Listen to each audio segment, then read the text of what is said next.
Hey everyone. Yeah, I have to be at work in about 7 hours and 59 minutes. So I still got plenty of time. But anyway, I thought I'd do this audio version of a video I'm probably going to redo later, giving you a bit of an overview update. I guess a bit of an update, but a bit of more overview of the AV to HDMI converter.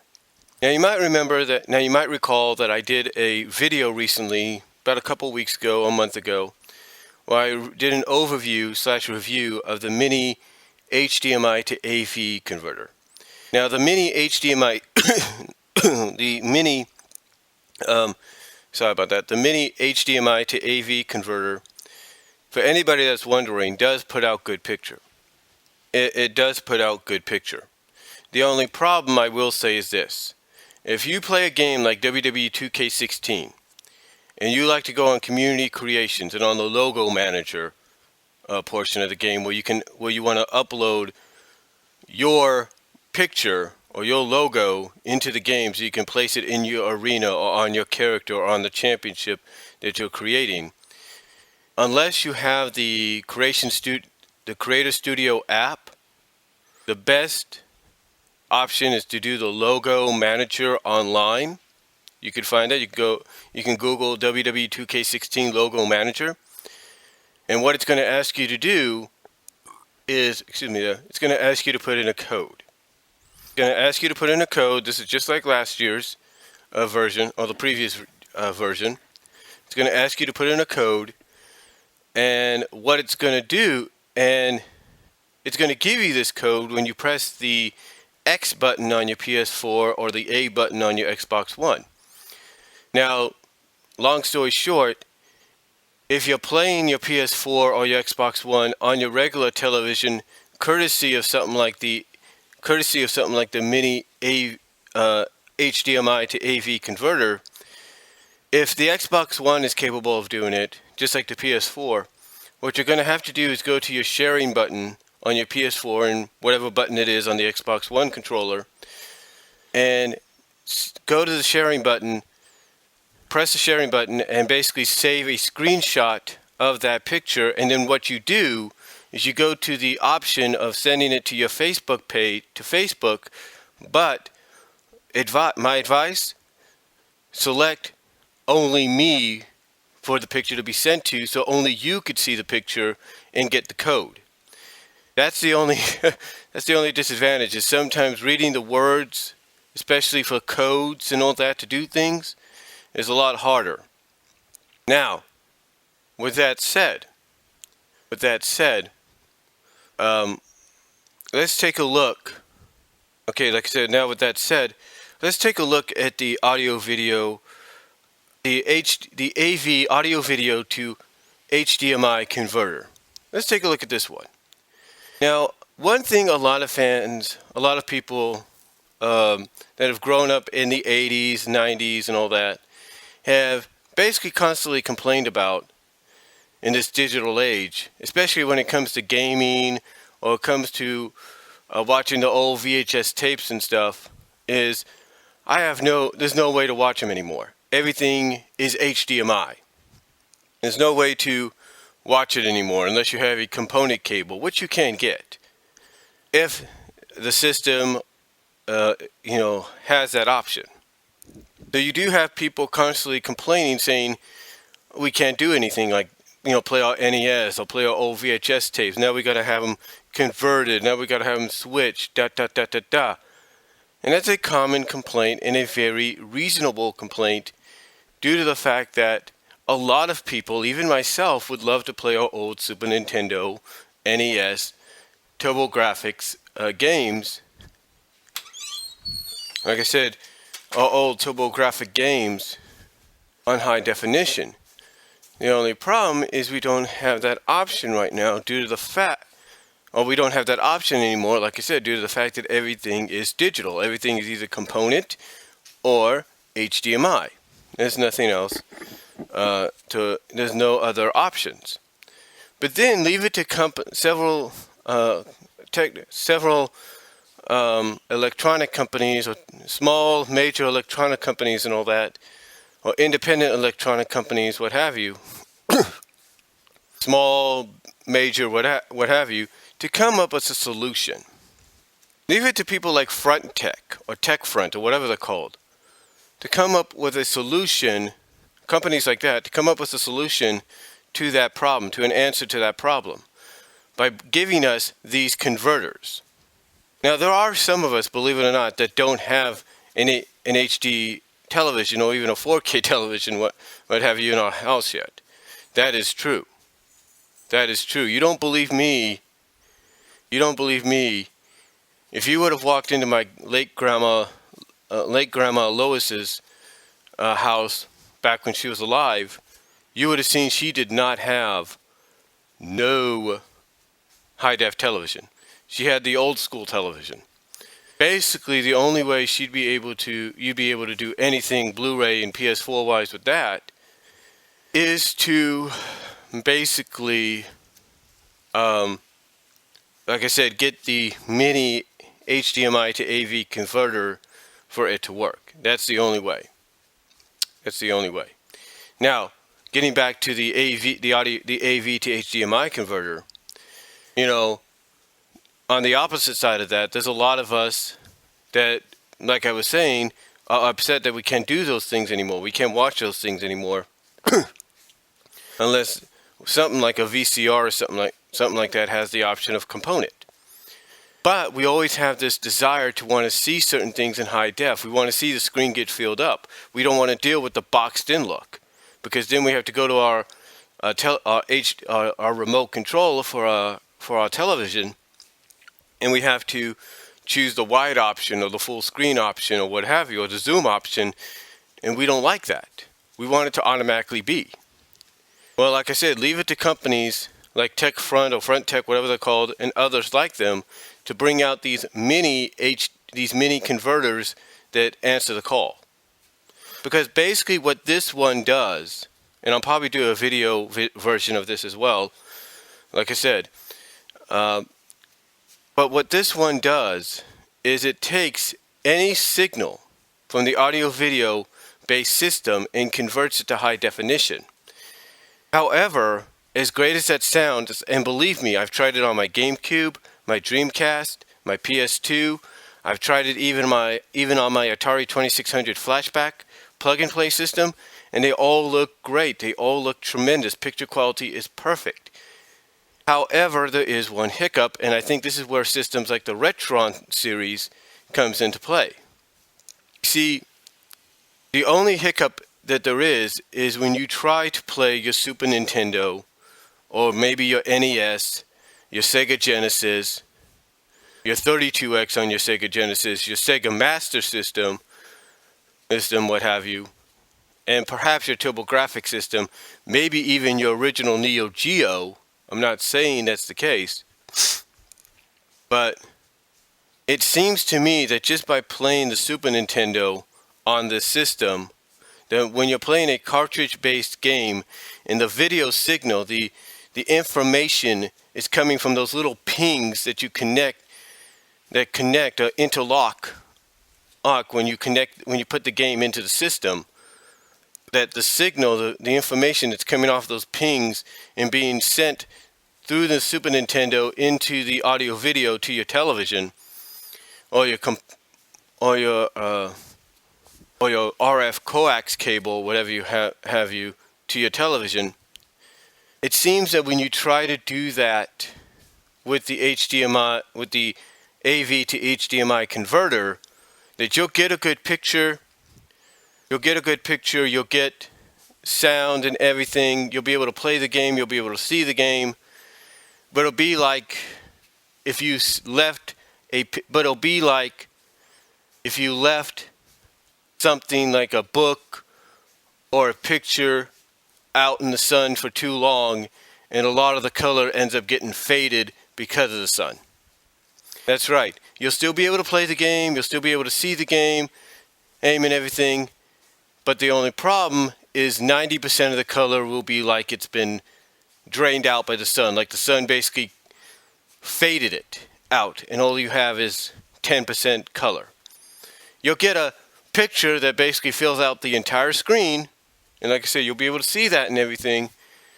The only problem, what have you, is it'll be like if you left something out in the sun, like if you left a picture out in the sun for too long, and 90% of that color gets drained out of the picture because of that, and all you're left is with like 10% color, which is mostly faded. Yeah, that's what it feels like. Or if you want another example real quickly, it's like if somebody loosens the coax cable on the RF connector that you would use as the other option to play your Super Nintendo games or your old school console cartridge, your old school cartridge-based games. It's like if somebody loosened it and you still see the picture, you still play the game, but the color's totally drained out almost. Basically, that's what it is. It's like 90% of the color is drained out of the picture, and only 10% remains. Now, you could try the various picture modes to try to get a better picture. I mean, you could try the vivid mode, you could try the gaming mode, you could try the movie mode, all that, the sports mode. You could try all of those. They might work, they may not, but from what I saw with just the Super Nintendo, it seems that if it's a cartridge-based console, and it's a cartridge-based game that you're using, that you're going to get a good picture, you're going to get good sound and everything, but the color is going to be gone because basically it's converting all those pixelations across the board. Basically, because it's converting the picture across the board, it's basically stretching out all the limitations that the Super Nintendo or even the Sega Genesis, maybe the Neo Geo, what have you, any of the cartridge-based games back in the 80s and 90s are able to produce because of the limitations back then. And that's the truth. I mean, we all know that nowadays with the PS4, the Xbox One, the 360, the PS3, the PS2, the PS1, the original Xbox, the Wii, the Wii U, the GameCube, we all know that those signals come out good because they're CD, if not digital based. And when it comes, now you might say, well, why is that the case though? It's like I said, back then, when these cartridge games were being brought out, I don't think anybody ever thought we were going to have high definition. They probably knew we were going to get this someday, but they probably never thought people were going to come out and create these high definition, these converters, I should say, that would allow you to play high definition, or play your games in high definition, or at least allow you to play a more converted version of your game. In other words, be able to expand the picture, maybe even enhance the color a bit so you can play the game on your television. I don't think nobody back then even thought about that. I'm pretty sure they didn't. But that was then, this is now. And when you take into account the fact that nobody even thought about those possibilities then when these games were being developed, it kind of shows. I mean, had they known back then they'd be like, okay, let's make sure these games can put out a higher dense of graphics and stuff, and because someday somebody might make a converter for high definition, let's make sure they can be converted, the signal can be converted properly and correctly. The only other way, so again, I don't think, so even if they knew, if they knew, I should say, we'd probably have a better conversion, but because they didn't, there you go. But here's the thing though. If you have some kind of digital output source for a cartridge-based game, the signal is going to come out great. It's kind of like with the Retrons. Everybody says that the Retrons are basically emulator consoles. Basically, you plug the game in, you put your cartridge in, and all it does is it rips the signal. All it does is it rips the signal and makes it and turns it into an emulator. That's all it does. It basically rips it like an emulator so you can play it in high definition. That's what it does. Now, with that said, as I was mentioning, even even if you don't have something like the Retron, you do have to have something that's has a digital output source for the cartridge to work. I say this because when I hooked up my GameCube, and I have the Game Boy player connected to it on the bottom, I tried that, and apparently the Game Boy player works. Yeah, you put, let's say, Super Mario Land, which basically is a 26-year-old game, 27-year-old game, which is playable on the Game Boy player. So I put that in there, and because the Game Boy player comes with the Game Boy Player CD or mini CD, I put the CD in there. Long story short, because the CD is like a digital output source for the Game Boy player, the signal was converted very nicely. The picture quality was nice. It was good. Everything was, it felt like, the game had just come out today. You could see more color, more life had been breathed into Super Mario Land because of this. So to me, that right there kind of shows that unless a cartridge-based system or a cartridge-based game, unless it doesn't have a digital output source, you'll still get a picture, you'll still get sound, you'll still be able to play it, but the color will not be there. 90% of the color will be gone. Which again is why I think we have these emulators consoles by Hyperlink, like the Retron series, because what they do is they do exactly what the Game Boy player does. It sends the Game Boy player does, and the Game Boy disc does. It's basically a digital output source that rips the signal, converts it into a signal that makes it look more clearer and more playable without no fuss or muss, if you catch my drift. So, anyway, long story short, before this thing gets a little too long, I do with those exceptions, with the cartridge-based games maybe being the only exceptions, depending on certain ones. The 3DO, I'm pretty sure will be okay. The Sega CD and the Sega Saturn, I'm pretty sure will be alright because they're all CD-based games or consoles. But the cartridge-based ones, those are another story. The Neo Geo might be passable because it's supposed to be the more graphically superior cartridge system, the original Neo Geo, but we don't know. But long story short, I do recommend getting this, especially if you have a Dreamcast. If you have any CD-based game that came into existence around the mid to late 90s, okay? In the mid to late 90s, I do suggest getting, and up till recently, I do suggest getting this. I do suggest getting a mini AV audio video to HDMI converter. The reason being is because it actually breathes life into it. Now, the only thing I will say is it won't fully come out and fill out the whole screen. It will not do that. You'll kind of get a little bit of a box here and there. Not that much. More like along the lines of, it'll be more of a, instead of 16 by 9, it'll be more like 15 by 9, if you will. Or 15 by 8, whatever you want to call it. But that's the only thing you'll get. That's the only thing you have to look out for. Everything else looks tremendous. And unless something has a 1080p option, like I said, you're going to get maybe mostly a 15 by 8 picture with a little square, kind of squared in a little bit, or rectangled in, if you will. That's all you're gonna probably. That's the only thing to look at right there. And but I do recommend getting it. I don't recommend, however, like I said, using certain cartridge-based systems because it'll fill out the screen to 16 by 9, but all the color will basically look like it was left out in the sun. Let's put it that way. So, but I do recommend getting it. It's worth getting.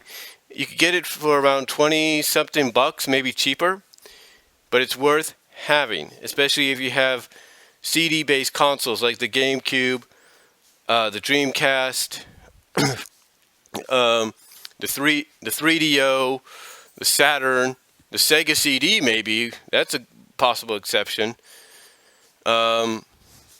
the PS2, the original Xbox, maybe, well, of course, the Xbox 360, the PS1.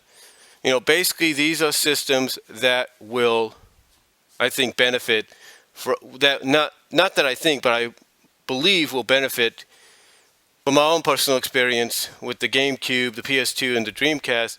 Will definitely benefit from an AV to HDMI converter. And if you do want to play some kind of cartridge-based game, I do recommend that if you have a GameCube, make sure you have the Game Boy player, the Game Boy disc, and a stack of Game Boy Color, original Game Boy Color, and Game Boy Advance games on hand, because those are the only way you'll be able to play any kind of cartridge-based game. So, but I do recommend getting it, and I do apologize if this went long, but just thought I'd do a bit of an overview, and that's about it. And I'll talk to you all later. I'll probably do a video version of this soon. Hopefully that'll be shorter than this one. So